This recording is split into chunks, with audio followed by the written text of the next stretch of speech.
Hello guys, welcome back to my channel. ఎలా ఉన్నారు అందరూ? ఈరోజు అయితే యాక్చువల్లీ మాకు సిగ్నేచర్ అనమాట. కాలేజ్ నుంచి ఇవ్వలేదు పర్మిషన్, బట్ మేము చేసుకుంటున్నాము సిగ్నేచర్ డే. సో మీరు మీ సిగ్నేచర్ డే ఎలా చేసుకున్నారో, మీరు మీ ఫ్రెండ్స్ని మిస్ అవుతున్నారా లేదా అని చెప్పండి కామెంట్స్లో. నేనైతే చాలా మిస్ అవుతున్నాను మా ఫ్రెండ్స్ని. లైక్ ఈ 4 years ఆఫ్ జర్నీలో నాకు చాలా బ్యూటిఫుల్ మెమరీస్ ఉన్నాయి, అలాగే వరస్ట్ మెమరీస్ కూడా ఉన్నాయి.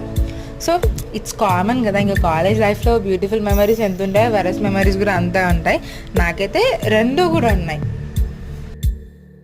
పాదమెటుపోతున్నా పయనమెందాకైనా అడుగు తడబడుతున్నా తోడురానా, చిన్ని ఎడబాటైనా కంట తడి పెడుతున్నా గుండె ప్రతిలయలోన నేను లేనా, ఒంటరైనా ఓటమైనా. దొంగలాగా చేసుకున్నాం తెలుసా లిటరల్లీ, బికాస్ టీచర్స్ కనిపిస్తే ఫెయిల్ చేస్తా అన్నారని. So please subscribe, love you all.